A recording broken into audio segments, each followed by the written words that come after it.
I'm Joachim von Braun, the president of the Pontifical Academy of Science, and I warmly welcome you to this important conference. We in science, I don't need to remind you, are part of a process. We stand on shoulders of predecessors. I want to exemplify that by simply mentioning conferences which somewhat relate to the neurotechnology conference today. We had 3 years ago one on robotics, AI, and humanity. By the way, all the things which I'm holding up, you can freely download from the website of the Pontifical Academy. The Academy had a long-standing concern with brain. There was a conference on bread and brain and education.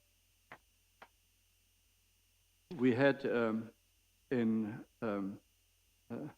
11 years ago a conference on neuroscience and the human person.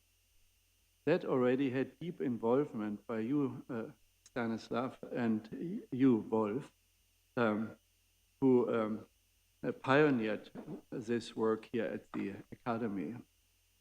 There was another one on human neuroplasticity and education.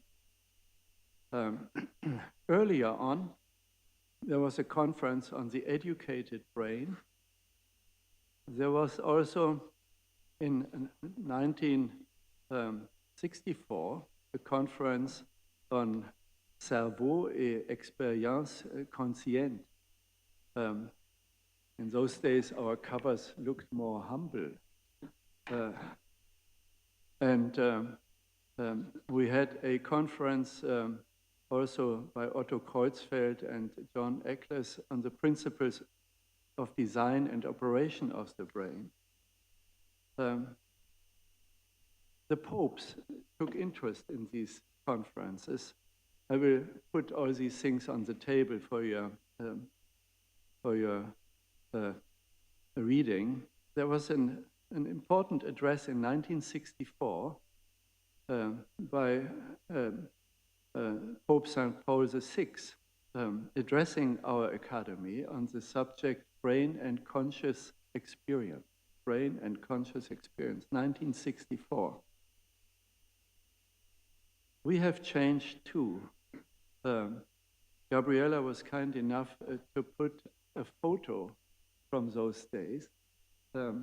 Academicians were then dressed in formal dress of cut, like at a Nobel Prize giving. So, having said that, your conference does not come out of the blue.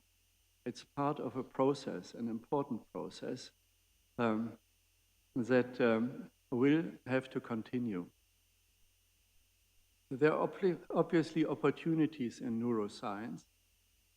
We in this academy are interested in the advancement of fundamental science, in knowledge, for instance, on how mind and consciousness emerge from the brain. We are cognizant of the fact that there are very positive opportunities of neurotechnology in the field of for medical treatment, for brain-computer interfaces that enable communication for individuals with paralysis, and deep brain stimulation for conditions like Parkinson. We will later in this conference address ethical issues of privacy, consent, potential misuse. The ethical implications of enhancing cognitive abilities, of altering emotions, are to be discussed. Balancing benefits and ethical challenges with the opportunities is at the heart of how we in this academy like to address science issues. We see no conflict between faith and science. We like to address science with an ethical perspective. This academy certainly is pro-science. Anything else would be surprising. We want to be part of the debate of the ethics, but also the opportunities of advancement in science around neurotechnology. I ask you to also keep in mind, although it may not be your field of expertise, large equity issues. What does neurotechnology for the bottom 3 billion people in the world who are not included in functioning health systems? These are questions which Pope Francis asked us. Do we have answers for the future? Up front, I want to thank Wolf Singer, Stanislas Dehaene, and Jürgen Knoblech, who brought us together, who designed this workshop, who brought you here.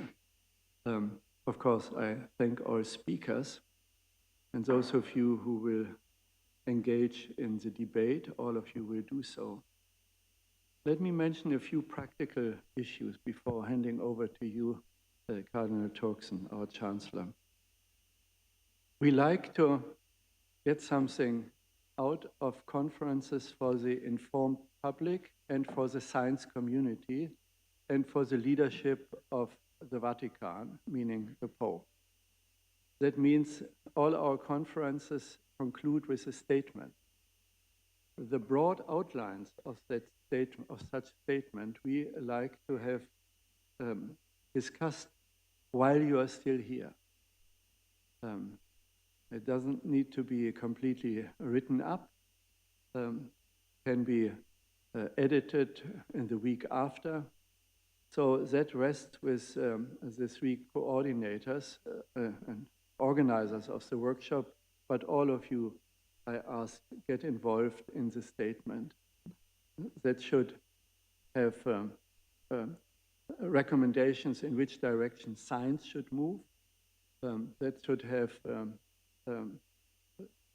statements what type of regulatory frameworks should be considered, if so, and what's in the making in this field.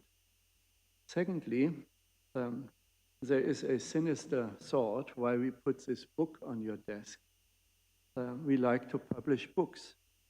And I would very much welcome if all of you write brief book chapters, 5 to 10 pages, that can be published in the open access publication called Scripta Varia of our academy. I assure you they are very frequently downloaded. It's a good outlet. It's not a peer-reviewed publication.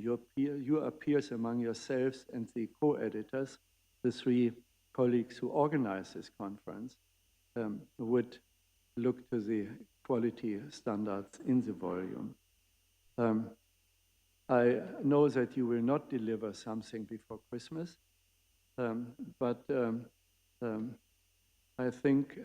I hope it's possible that you could submit to the organizers your book chapter by sometime in February, if that's acceptable.